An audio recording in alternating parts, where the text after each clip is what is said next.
Ese nombre, pronunciado en voz baja, despertó ecos de un pasado olvidado, de hazañas enterradas bajo el polvo del tiempo, y obligó a todos en la sala a ponerse en pie.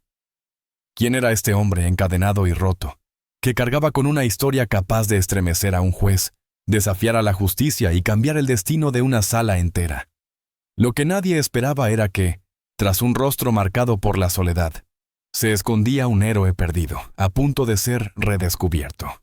Era una noche gélida, cortante como un cuchillo, cuando el nombre de Manuel Antonio Torres resonó en la sala del tribunal, cargando el ambiente con una tensión que hizo que los corazones de los presentes se detuvieran por un instante. Nadie entendía por qué, pero al pronunciarse aquel nombre, todos en la sala se pusieron en pie, como si una fuerza invisible los hubiera compelido a hacerlo. Frente a ellos estaba un hombre encadenado, roto, apenas un eco de lo que alguna vez fue, pero con una historia que pronto transformaría todo lo que creían saber. Antes de continuar, me gustaría saber de qué país están viendo este video. Escriban en los comentarios y veamos qué país es el más activo.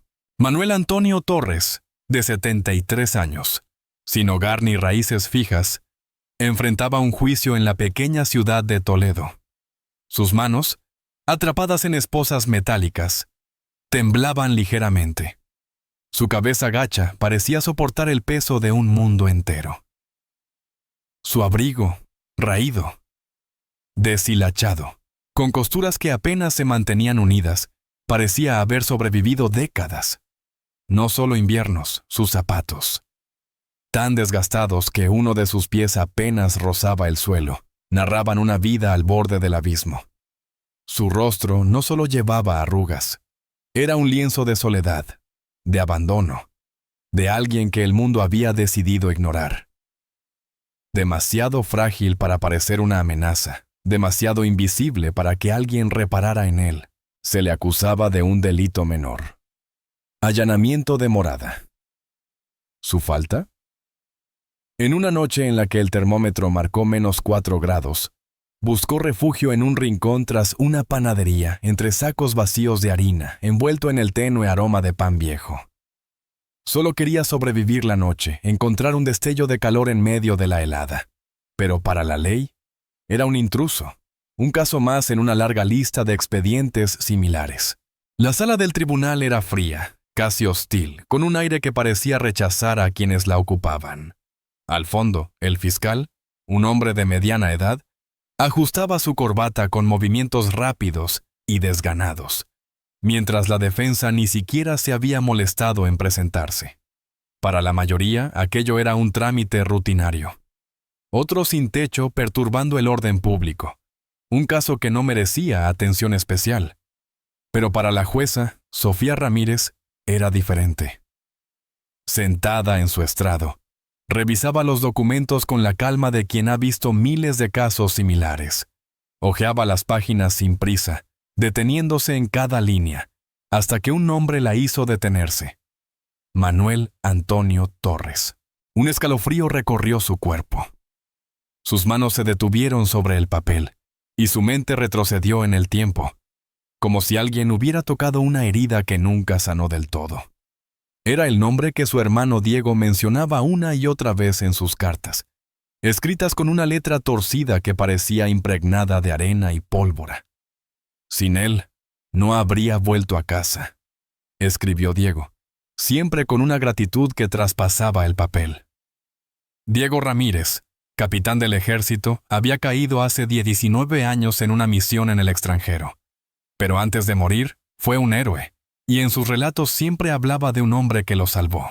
Sofía alzó la vista y observó al acusado. La postura encorvada, la mirada perdida, los hombros hundidos por el peso de una vida dura, apenas era reconocible. Y, sin embargo, era inconfundible. El hombre que una vez fue un héroe, estaba ahora frente a ella, devastado por los años, por el olvido. Su mano, que sostenía un bolígrafo, tembló ligeramente. La frialdad estéril del tribunal le parecía absurda, casi insultante, ante la verdad que se desplegaba ante sus ojos. El héroe de las historias de su hermano, encadenado por buscar un rincón donde protegerse del frío. Mientras el fiscal leía la acusación con una voz monótona, casi mecánica, los pensamientos de Sofía se alejaron de la sala. Escuchaba la voz de Diego, su risa que parecía resonar entre las líneas de sus cartas, el olor a arena y pólvora que aún parecía adherirse al papel amarillento. Diego había hablado de un hombre que mantuvo la calma en medio del caos, que arrastró a heridos al lugar seguro bajo fuego enemigo, que le tomó la mano cuando pensó que no sobreviviría. Ese hombre, ese héroe olvidado, estaba ahora frente a ella, reducido a un acusado más, olvidado por todos, excepto por ella. Cuando el fiscal pidió una sanción, restricción de movimientos y servicio comunitario, Manuel no reaccionó. Parecía haber aceptado cualquier castigo que el mundo quisiera imponerle, como si ya hubiera renunciado a defenderse. Sofía guardó silencio. Garabateó algo en un trozo de papel, lo dobló con cuidado y llamó discretamente a un asistente del tribunal. «Llévale esto al abogado Javier Morales», susurró. El asistente asintió y se marchó sin hacer preguntas. Por un instante, los ojos de Sofía se cruzaron con los de Manuel. Quiso decir algo, expresar lo que sentía, pero las palabras se le atoraron en la garganta. No aquí, no todavía. El juicio continuó su curso burocrático, pero algo había cambiado en el aire. Mientras la maquinaria legal seguía su ritmo monótono, Sofía estaba en otro lugar, en el pasado, con la voz de su hermano resonando en su mente, hablando de un hombre al que admiraba como si fuera un padre. 3 días en la selva me enseñaron más que 3 años en la academia militar, escribió Diego en una de sus cartas. Si vuelvo, tienes que conocerlo, Sofía. Es un hombre de verdad. Pero Diego regresó solo por un breve tiempo, y Manuel nunca había cruzado su camino. Hasta este momento. Ahora estaba allí, no como un héroe, sino como un acusado.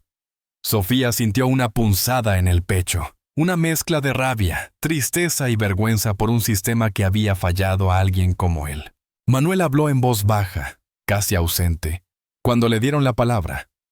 Toqué la puerta de la panadería, dijo. No quería robar nada, lo juro.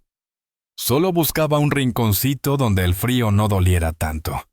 Solo un lugar donde descansar un poco. Fueron las pocas palabras que pronunció esa mañana, y resonaron en la sala con una honestidad que contrastaba con la frialdad del ambiente. De pronto, la puerta del tribunal se abrió con un chirrido. Un hombre alto, vestido con un traje oscuro y una mirada seria, entró con paso firme. Buenos días, soy Javier Morales, defensor. Asumo la representación del acusado. El fiscal frunció el ceño, claramente molesto por la aparición de una defensa en el último minuto. Pero Sofía lo interrumpió con voz firme. Aceptado. Continúe, señor Morales. Javier no era un abogado cualquiera. Conocido por defender casos de alto perfil, era raro verlo en un juicio menor como este. Pero estaba allí, por una razón que solo Sofía sabía. Con preguntas rápidas, precisas y cargadas de intención, comenzó a desmantelar la acusación. No hay allanamiento de morada si no existe intención de apropiación, argumentó con convicción. Lo que tenemos aquí es un caso de desesperación, de supervivencia, de un fallo colectivo de nuestra sociedad. El fiscal intentó contraatacar, señalando supuestas reincidencias, pero Javier respondió con firmeza. Lo que se repite aquí no es el delito, sino el abandono sistemático de quienes han servido a este país. El silencio en la sala era tan denso que se podía sentir. Sofía observaba a Manuel, que parecía perdido en otro mundo, ajeno a las palabras que se cruzaban sobre él. Pero Javier empezó a notar algo. En la postura de Manuel, pese a su fragilidad y su aparente derrota, había un eco de disciplina, un vestigio de orgullo que los años no habían logrado borrar por completo. Cuando la audiencia terminó, Javier se acercó a Sofía en el pasillo. «Dime la verdad, Sofía. ¿Quién es este hombre?» Ella dudó un instante antes de responder. «Es el hombre que salvó la vida de mi hermano». Javier guardó silencio por un momento. Luego asintió con determinación. «Entonces no dejaremos que esto sea solo otro caso más». En los días siguientes, Javier se sumergió en el pasado de Manuel. Revisó archivos militares polvorientos, hurgó en documentos olvidados y encontró huecos donde deberían estar informes detallados. Era como si alguien hubiera borrado sistemáticamente a Manuel de la historia oficial. Pero Javier no se rindió. A través de contactos en el ejército, dio con un coronel retirado que, al escuchar el nombre de Manuel Antonio Torres, se quedó pensativo. Un verdadero luchador, dijo. Una leyenda entre los suboficiales. ¿Cómo es posible que esté viviendo en la calle? Nadie sabía qué había sido de Manuel tras su baja del ejército. Para el sistema, simplemente había desaparecido. Se había vuelto invisible. Mientras Manuel estaba en prisión preventiva, Javier intentó ganarse su confianza. Le llevaba café caliente, mantas suaves, hacía preguntas con cuidado, pero Manuel hablaba poco. Cuando lo hacía, sus palabras mezclaban pasado y presente. Hablaba de combates lejanos, de nombres que Javier no reconocía, salvo uno: Diego. Ese chico era terco como mula, murmuró Manuel una vez, con una sonrisa triste. Tenía el brazo destrozado, pero quería volver al combate. No se rendía. Javier escuchaba con atención, tomando nota de cada detalle, hasta que un día llegó con una fotografía vieja y desvaída. Un grupo de soldados en una selva. Uno de ellos, joven y herido, sonreía torpemente a la cámara. «Este es Diego Ramírez, ¿verdad?», preguntó Javier. Manuel miró la foto con ojos cansados. Por un instante algo cambió en su rostro. Sus ojos, normalmente apagados, brillaron con un destello de vida. Con una mano temblorosa, tocó la imagen. «Lo agarré del cuello», susurró. Estaba tirado en el suelo, con las piernas llenas de metralla. Quería volver a casa, con su hermana. Me llamó viejo testarudo. Un silencio pesado llenó la habitación. Javier entendió. Este hombre aún cargaba con todo. El trauma, la culpa, las promesas que nunca pudo cumplir. Esa noche, Javier siguió investigando con más ahínco. Encontró informes militares secretos, recientemente desclasificados gracias a un nuevo programa de transparencia. Y allí estaba, en blanco y negro. Manuel Antonio Torres había actuado bajo fuego directo, salvando a 4 soldados y evitando el colapso total de su unidad. Fue herido en combate, pero rechazó la evacuación para seguir ayudando a sus compañeros. Se había propuesto una condecoración por su valentía, pero el trámite nunca se completó. Todo era real, documentado, innegable. Javier imprimió los informes, marcó los puntos clave con un resaltador y llamó a Sofía. «No solo salvó a tu hermano, le dijo, salvó a toda una unidad». Y luego lo dejaron caer. Sofía, tras una pausa, respondió: «Mostraremos al tribunal quién es. Pero más aún, le mostraremos al país lo que hizo». 2 semanas después, el tribunal era un lugar diferente. Manuel ya no era solo un sin techo acusado de un delito menor. A su lado estaba Javier Morales, y ante ellos se apilaban documentos que nadie esperaba. Javier habló con calma, pero con una fuerza que llenaba la sala. Presentó informes militares, señaló negligencias burocráticas, leyó extractos de archivos que detallaban las hazañas de Manuel. Había salvado al menos 5 vidas en una batalla en el extranjero, enfrentándose a un enemigo implacable. Fue propuesto para la medalla al valor, pero el trámite se perdió en un laberinto de papeles tras su baja médica. El silencio en la sala era ensordecedor. El fiscal, que antes hablaba con indiferencia, hojeaba sus papeles con nerviosismo, incapaz de encontrar un contraargumento sólido. Sofía llamó a testigos para que hablaran.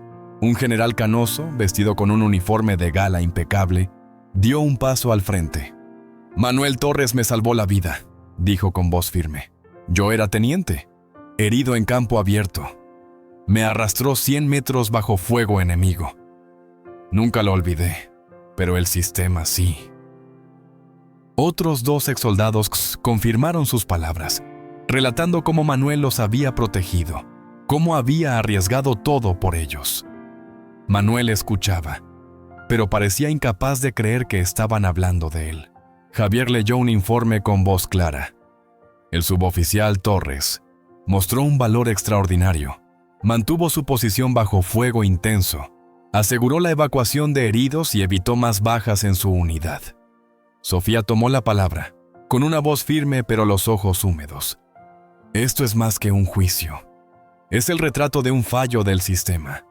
Un hombre que sirvió a su país con honor fue olvidado por errores burocráticos y ahora está ante nosotros como acusado, cuando debería ser homenajeado por su valentía. Dio una señal con la mano. 2 soldados entraron en la sala, uno de ellos portando una pequeña caja azul. Dentro, relucía la medalla y al valor, retrasada casi 20 años. Manuel la miró, atónito, incapaz de comprender lo que estaba sucediendo. «No», murmuró, con la voz rota. «No pude salvar a Diego. Murió por mi culpa». Sofía se acercó a él, no como jueza, sino como la hermana de Diego. «Vivió gracias a ti», le dijo suavemente. «Volvió a casa. Escribió sobre ti, te llamó el hombre más valiente que conoció. Me pidió que te encontrara, y aquí estás».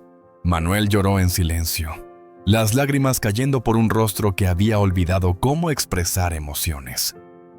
La sala entera se puso en pie.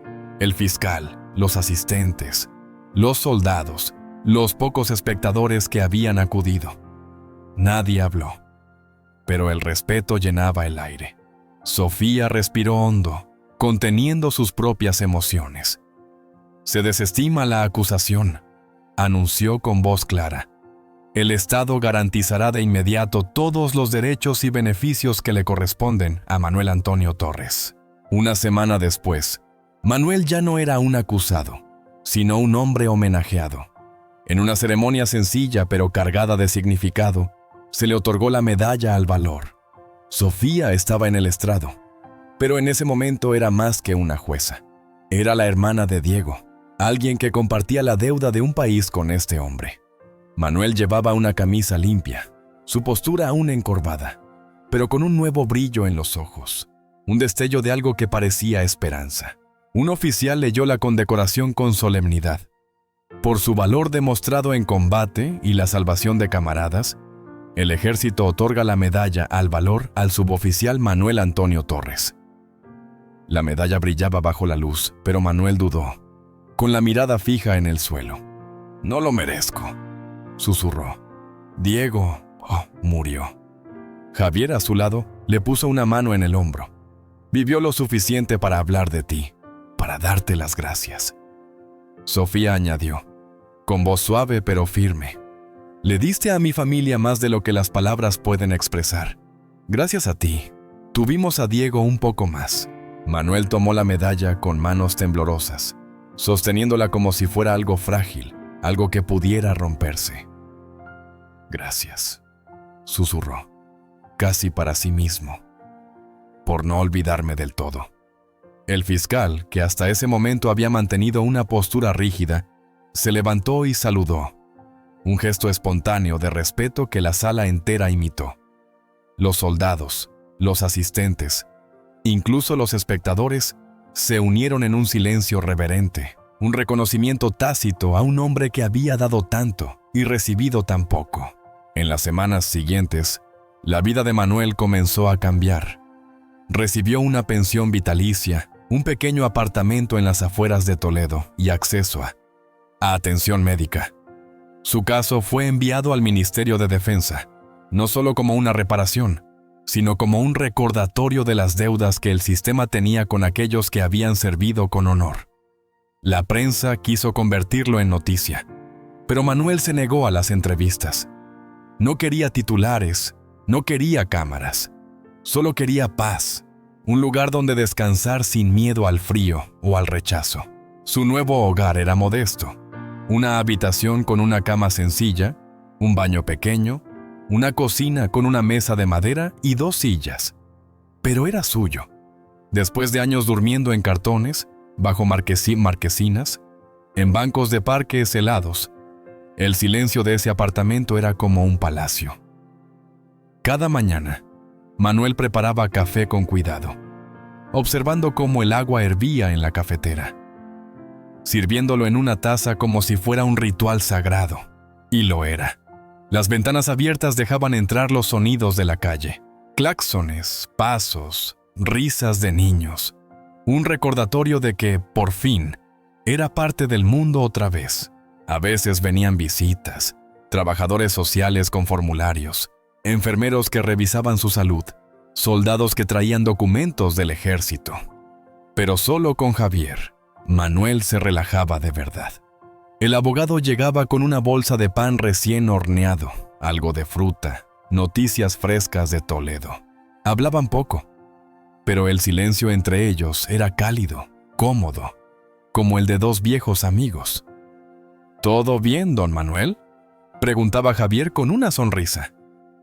Aprendo a estar en paz, respondía él, con una chispa de humor. Es más difícil de lo que parece, ¿sabes? Algunas noches, Manuel despertaba sudando, con el eco de disparos resonando en su cabeza. Recuerdos de una guerra que nunca lo abandonó del todo. A veces lloraba en silencio, aferrado a la manta, sintiendo el peso de los años y de las pérdidas. Pero ahora, podía cerrar los ojos de nuevo, sabiendo que tenía un lugar seguro. Eso marcaba toda la diferencia. Una tarde, el timbre sonó. Sofía estaba en la puerta, con una carpeta marrón en la mano y una expresión suave. ¿Puedo pasar?, preguntó. Manuel dudó un instante, pero la dejó entrar. Se sentaron a la mesa de la cocina con el sonido de la tetera silbando de fondo. Sofía deslizó la carpeta hacia él. «Son cartas de Diego», dijo. Algunas no las había leído nunca. Estaban guardadas en una caja de mi madre. Manuel abrió la carpeta con cuidado, como si temiera romper algo. Sacó una carta y reconoció la letra al instante. «El suboficial Torres me salvó», decía la primera línea. «No solo mi cuerpo, sino mi alma. Me enseñó qué es el valor. Si vuelvo, Sofía, tienes que conocerlo». Manuel leyó en silencio, carta tras carta, cada una terminando con palabras de gratitud. «Pensé que nadie se acordaba», murmuró, con los ojos húmedos, la voz apenas audible. Sofía sonrió con ternura. «El mundo puede olvidar, Manuel, pero los que salvaste nunca lo harán». Esa noche, por primera vez en años, Manuel durmió sin pesadillas. El silencio de su apartamento no dolía, sino que lo abrazaba. Meses después, Manuel se había adaptado a su nueva rutina. El silencio de su hogar era diferente al de la calle. Era tranquilo, gozador con ellas. Coigidor. Tomaba su café lentamente, enderezaba los pocos cuadros en la pared, barría el suelo aunque estuviera impecable. Empezaba a entender lo que significaba tener un lugar propio, un refugio. Un día, el timbre sonó de nuevo. Sofía estaba allí, con un sobre de Manila en la mano. «Es para ti, cuando estés listo», dijo. «Pero más importante, Manuel, lo lograste. Volviste». Él no respondió, pero no hacía falta. Cuando Sofía se fue, dejó el sobre en la mesa sin abrirlo. Se sentó junto a la ventana, mirando la calle. Niños jugaban a lo lejos. El sol brillaba en el cielo. Una brisa suave movía las hojas de los árboles. Una calma extraña, casi desconocida, lo envolvió. «Por tanto tiempo pensé que nadie se acordaba», susurró. Pero esta vez las palabras no llevaban dolor, sino paz. Un chico joven, vestido con el uniforme de una escuela de cadetes, cruzó la calle corriendo. Se detuvo, miró hacia la ventana de Manuel y levantó la mano en un saludo alegre. Manuel levantó la suya en respuesta, con una sonrisa pequeña pero sincera. Y por primera vez en mucho tiempo, el mundo no se sintió tan vacío. ¿Qué opinas de esta historia? Me encantaría escuchar tus pensamientos. Deja un comentario abajo. No olvides darle like y suscribirte para más contenido increíble que llegará pronto.